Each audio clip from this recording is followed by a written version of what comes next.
Hello and welcome to the Gaggle, where we challenge and, if necessary, destroy media narratives. I'm George Szamuely. With me today, of course, is co-founder of the Gaggle, Peter Lavelle, host also of RT's talk show Crosstalk. So last week we had a lot of very exciting diplomacy involving Europe, chiefly the UK, France, Germany, as well as the United States, all getting themselves involved in Ukraine. We had the more conciliatory approach of France and Germany, and then we had the usual belligerents from London and Washington, D.C. Less noticed last week were the activities of President Erdogan of Turkey.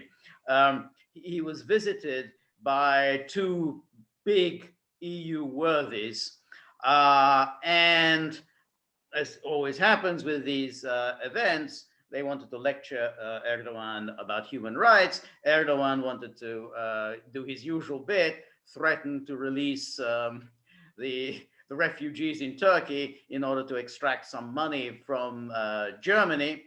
And it all came to a head with an embarrassing news conference in which Erdogan pointedly did not provide enough chairs for his EU visitors. The president of the European Commission, Ursula von der Leyen, was extremely upset and even gasped audibly. And she was forced to sit on a sofa far away from the action, the two men, who was the president of the European Council and Erdogan. And so this was the usual kind of crisis in the EU. EU was very upset about this. This was a snub by Erdogan. Who does he think he is? And Erdogan, well, that's who he is. He's very good at pulling little stunts. But Erdogan, if I could interject, I mean, he's not the only one that does it, because one of the recent visits that Erdogan was in Moscow, maybe it was in Sochi, because that's where Putin likes to meet people.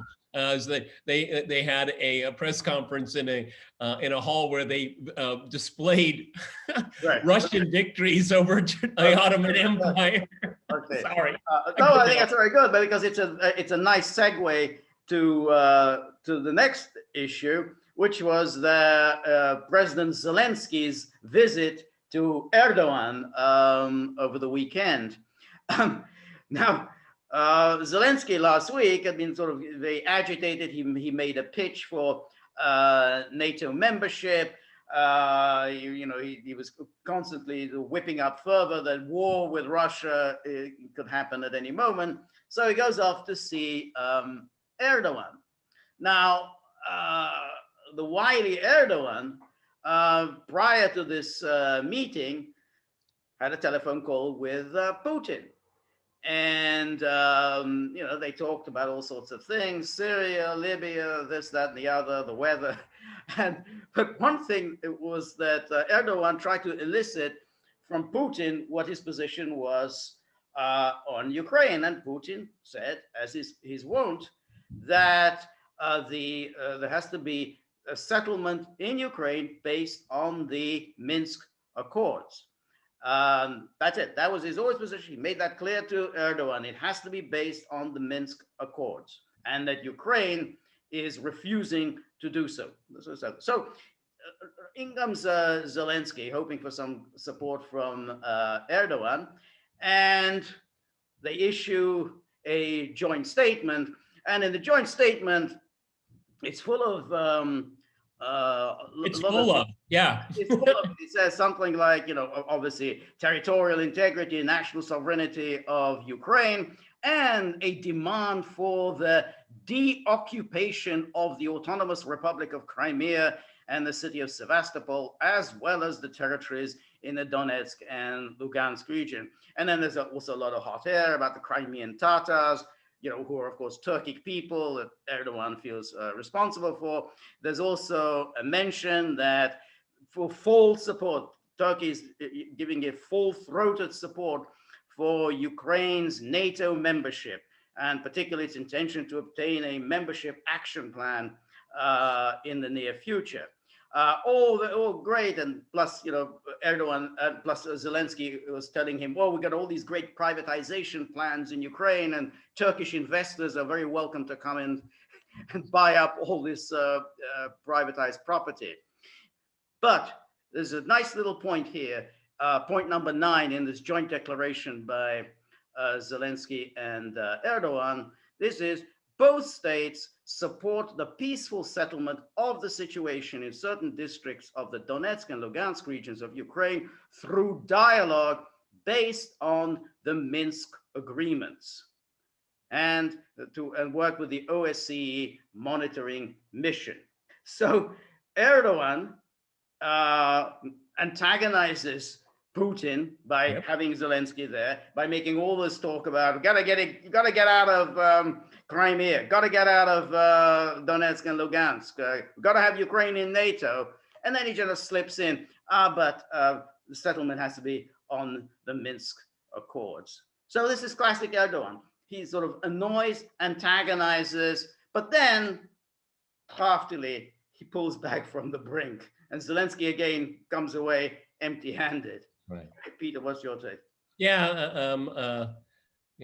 Erdogan is the hound that can't hunt. Okay, I mean, he's a real political entertainer. Okay, he wants to be everything to everyone, and as a result, nobody likes him and nobody trusts him. Okay, the point on Crimea, I mean, is just absolutely laughable. Yes, they want the deoccupation of Crimea, but Turkey wants it from Ukraine. Exactly. That's it. Yeah. Yeah. I mean, that's it. I mean, people forget that it was a part of the Ottoman Empire, and Turkey would like it back. I mean, it has no intention of Ukraine getting it. It wants it. So again, this is all part of his Erdogan's vast neo-Ottoman ambitions, which aren't really getting him anywhere. I mean, he's a master political survivor, but all of his imperial ambitions are leading to nothing.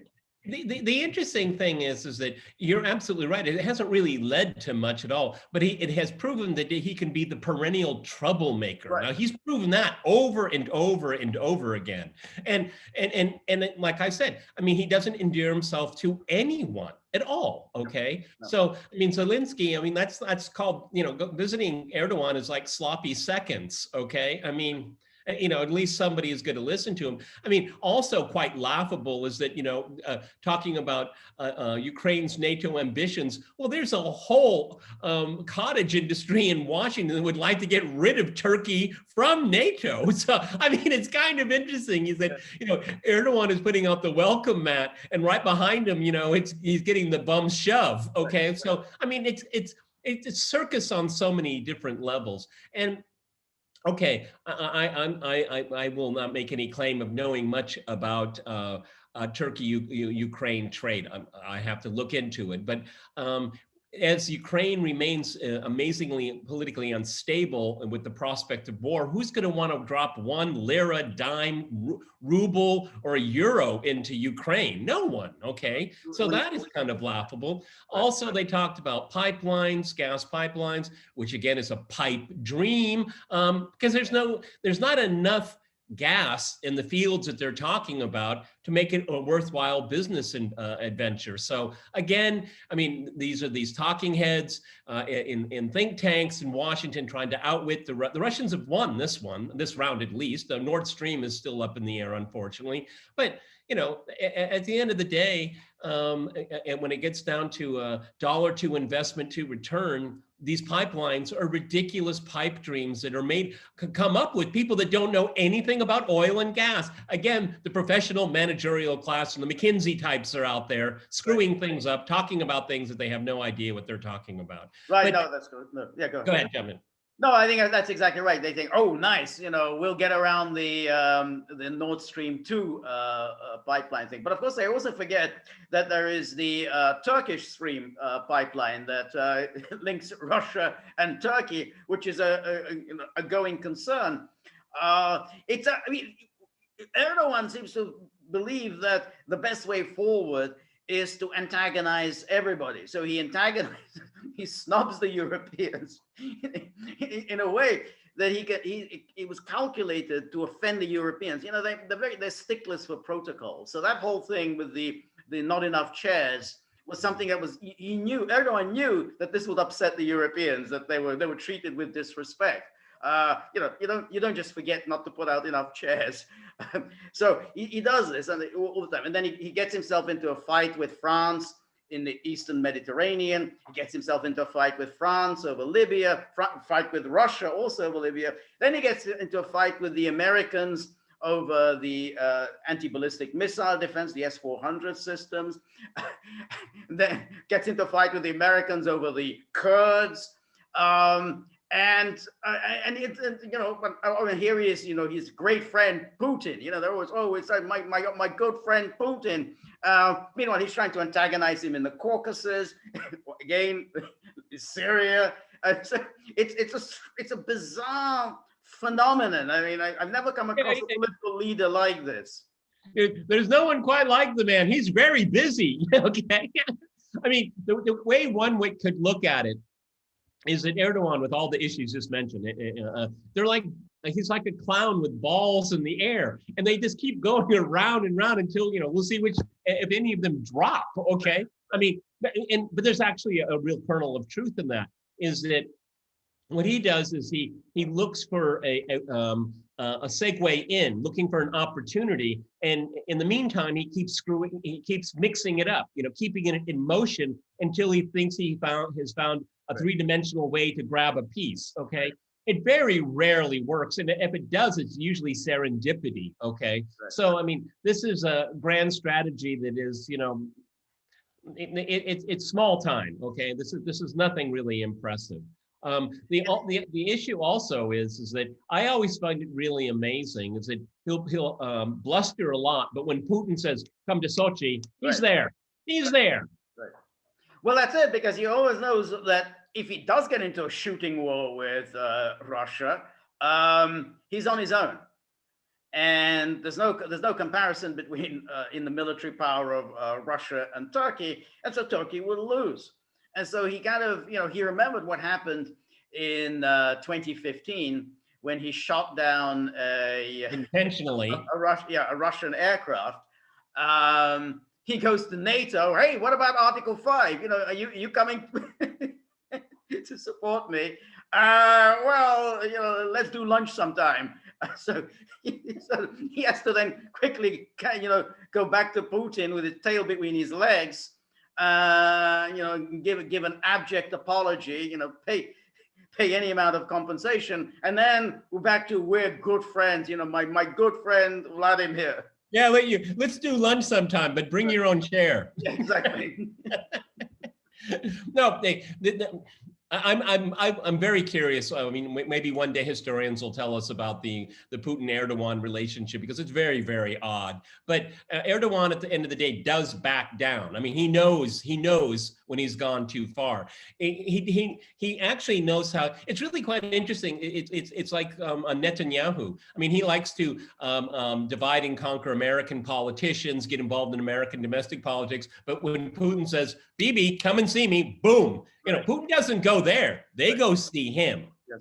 Yeah. Because they know he's a serious person. He's not going to, I mean, it's not like Joe, or somebody like that. And Zelensky, a few days before his meeting with Erdogan, he had a badly fitting uniform at the contact line. I mean, it looked very, very, it didn't look promising, okay? It looks like a man that's desperate, okay? And if you put one iota of hope into Erdogan, you're in a bad place. Yes, yeah, no, that's right. No, I think last week was not a good week for Zelensky. Now, this is a new week, and we've got Blinken and Lloyd Austin coming to Brussels to cheer up the troops, reinforce, American belligerence. But Zelensky still got the same problem, which is NATO is prepared to fight to the last Ukrainian. They're not going to get involved themselves. So then he has to ask, I mean, is that what you want to do? You just want, you just want to be completely destroyed?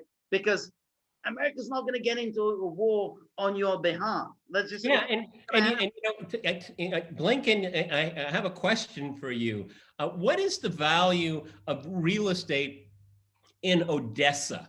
Because if you do something wrong, people are going to be looking at that as a real opportunity buy, okay? Because you will decide the fate of Ukraine's sovereignty, Mr. Blinken, okay? You will be deciding it. So think long and hard, like your colleague, Victoria Nuland, okay? Yeah. Learn some lessons, my friend, okay?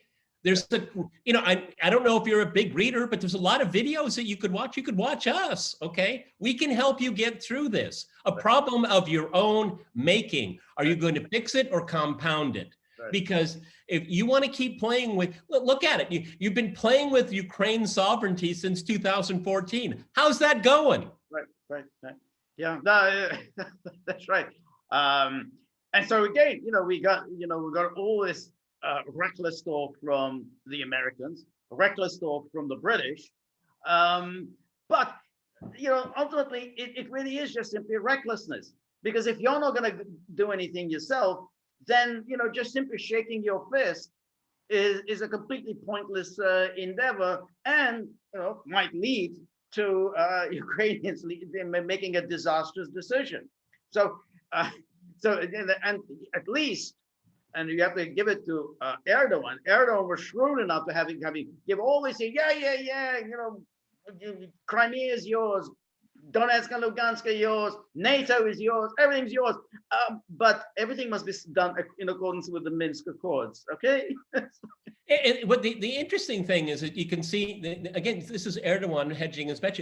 He does this all the time, is essentially, he says, we support your sovereignty, i.e. under the auspices of the Minsk 1, 2, and 2 Accords, which means he can walk away from it. He'll say, well, yeah, I mean, you guys signed it, and we're in agreement with that. I say he can say what he wants to say, but then when he's walking out the door, says, but you guys already decided, but I'll back that up, okay?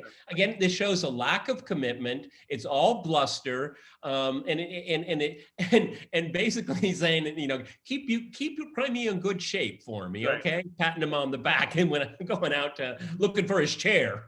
right. No, that's right. Because of course, for him, Crimea belongs to Turkey. He doesn't accept that Ukraine, they should belong to Ukraine. For him, it belongs to Turkey. So, to get the Russians out is preliminary to its restoration to Turkey. But of course, it ain't gonna happen. Who's gonna get the Russians out? I mean, Erdogan's not gonna do it. Zelensky's not gonna do it. So again, this is all a lot of hot air. but it's a kind of an interesting. I mean, he has this thing that he can wield, and that is those millions of refugees. I mean, that's his calling card. That's what everybody's absolutely terrified of.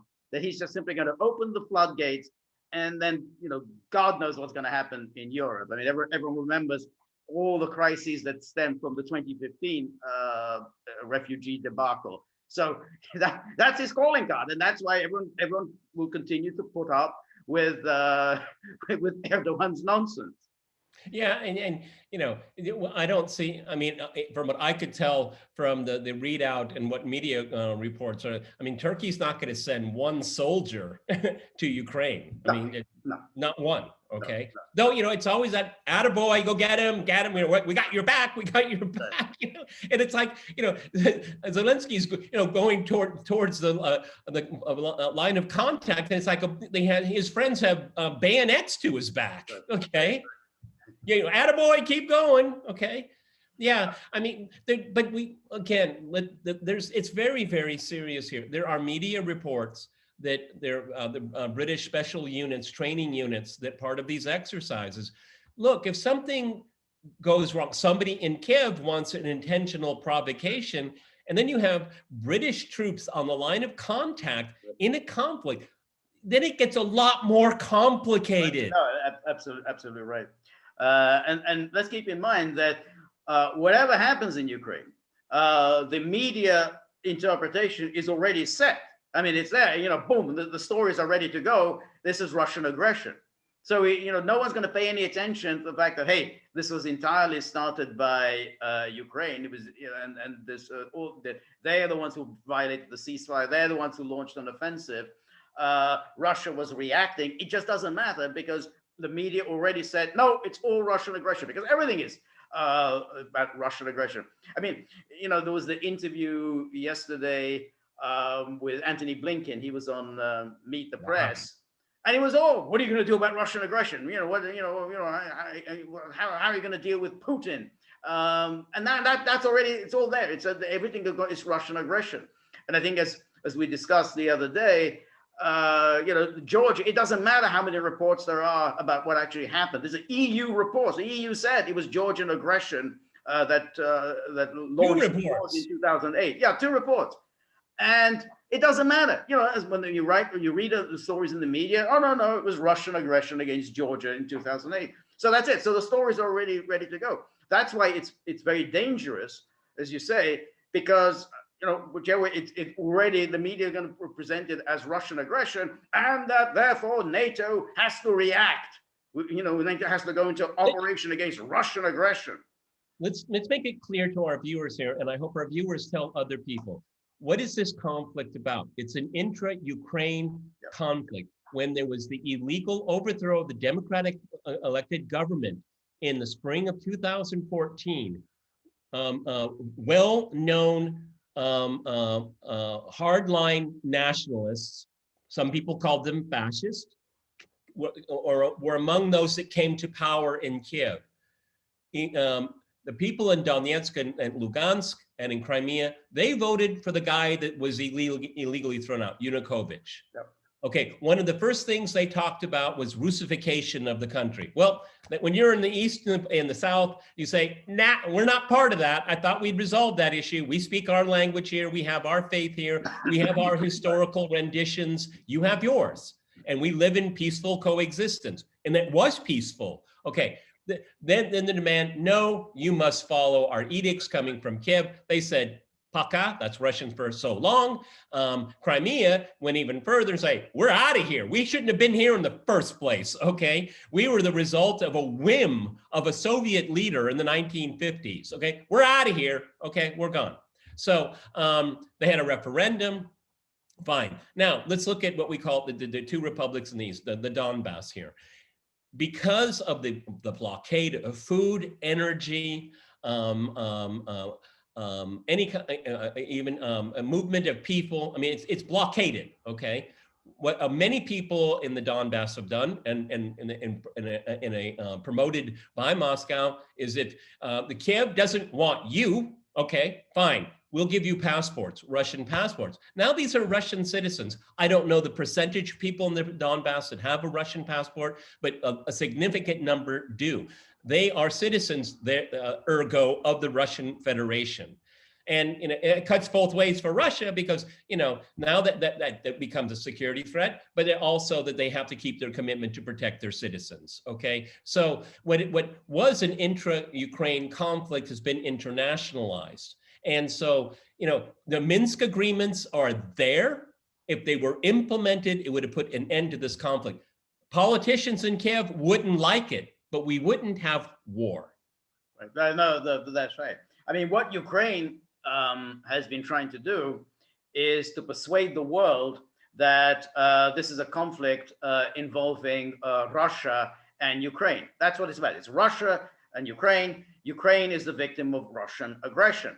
And this is the line that has been also spread by the British and by the Americans. That's why they keep talking about Russian aggression. They never even talk about the people of the Donbass. And the Minsk Accords was supposed to be a settlement of the war between the Kiev government and the people of the Donbass. They never talk about that. They've accepted that Ukraine line, that this is an international conflict, Russian aggression against Ukraine.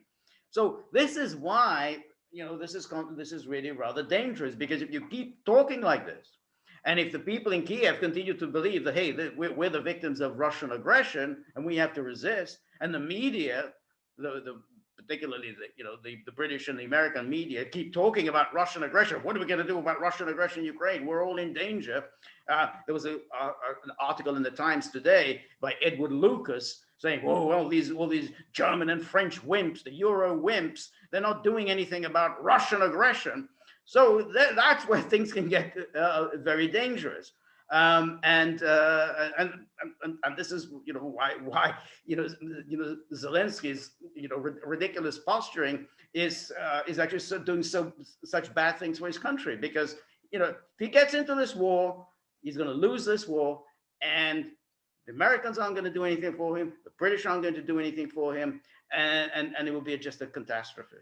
Yeah, what's really quite pathetic about all of this is that, all these woke people in the West, they like to talk about identity, your identity, okay? The intersectionality of your identity, whatever that means. But the people of the Donbass do have identity. They're fighting. It's an existential moment for them. Up to 14,000 of their people have already been killed already. Okay, Mr. Blinken, Ms. Nuland, and that's on you, both of you, okay? And so if there is a conflict, Ukraine will be slaughtered and people will die. And Ukraine will shrink as a result of it, Mr. Blinken. It's your call. The ball is in your court. And then we're not even talking about who lost Ukraine rhetoric, okay? That will come after it, George. That's right.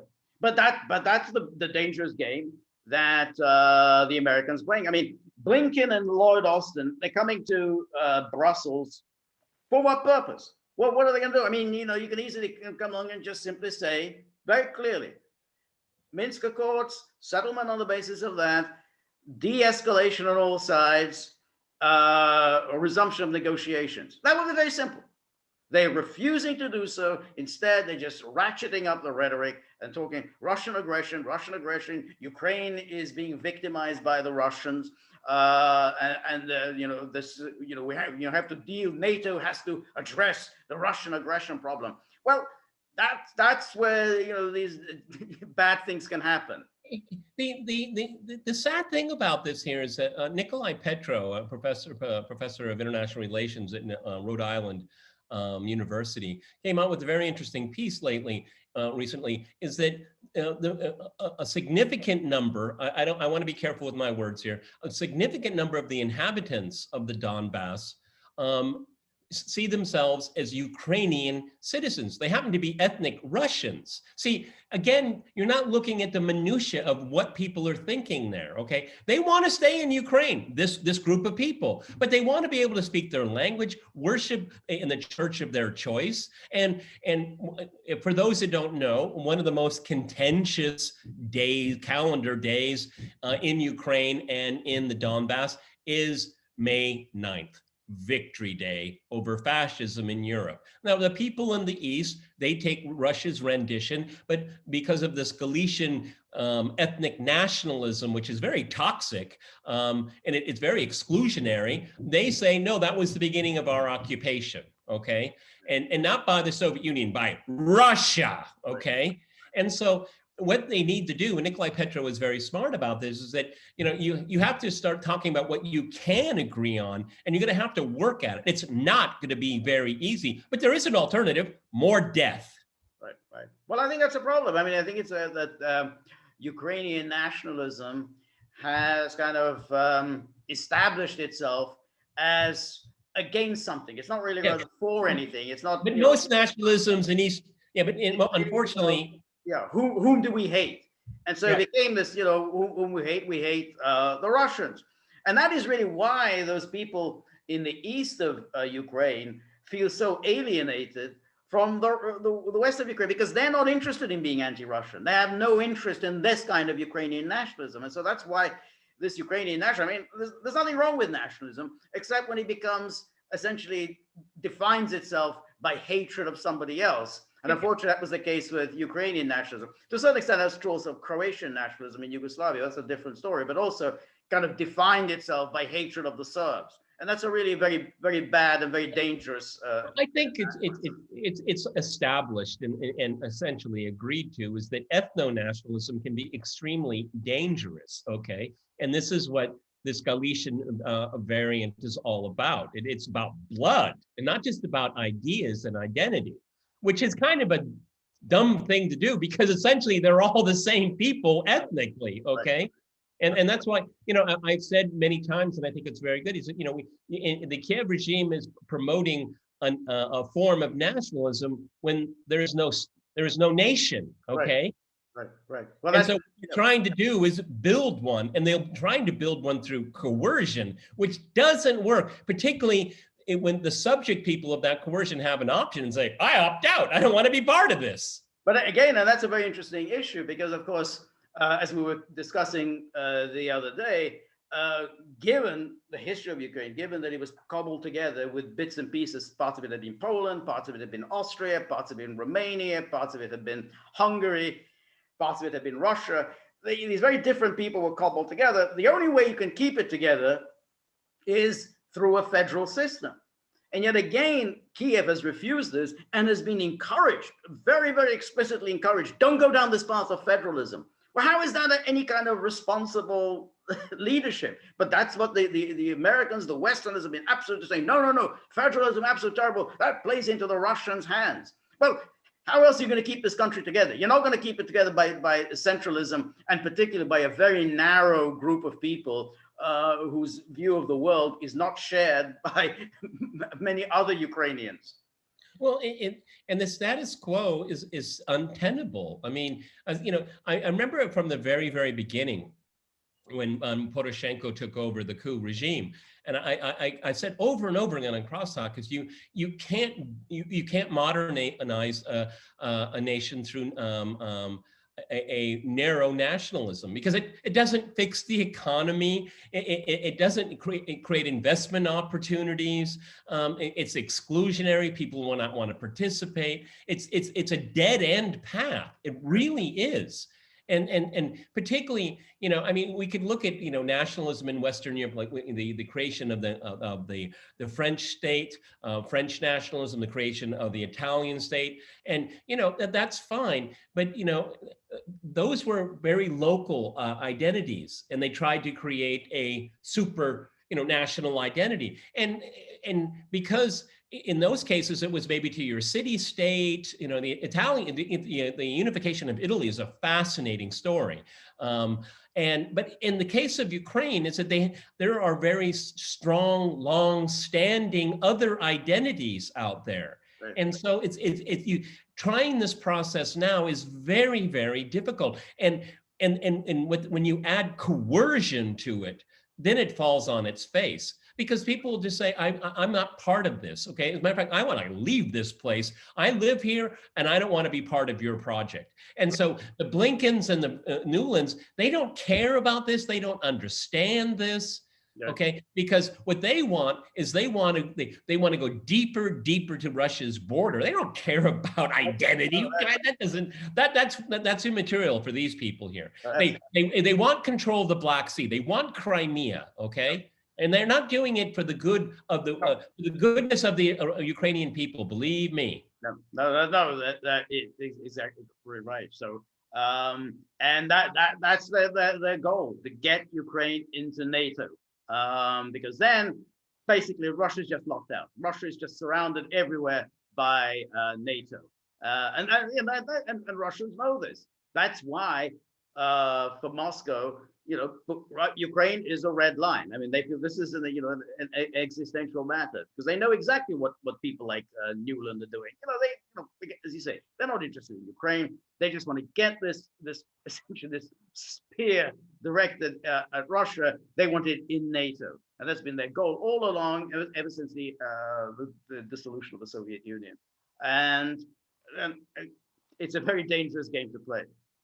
Yeah, and it all the cards that are to be played here is sitting in the hands of Blinken and his NATO partners here. Will they decide? Well, they have a bad road record, but the consequences are so grave. And we've said it here for a very long time. It's not a secret that, things can go. I mean, if you look at the past, if things can go wrong, they really will go wrong. They really will.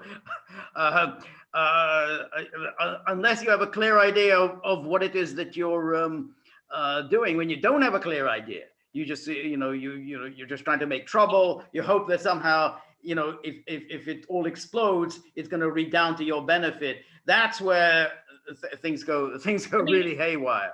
When they're sitting around the Oval Office and the State Department's there and the Defense Department and the National Security Council, does any of them ever ask the question, oh, how do you think the Russians will react? No. You think it's ever asked? No, they never do. No, Russia's just a mischief maker. They don't have any interest or concerns of their own. They're just in the business of mischief. That's somebody. Was it Newland? I think. Who? Yes.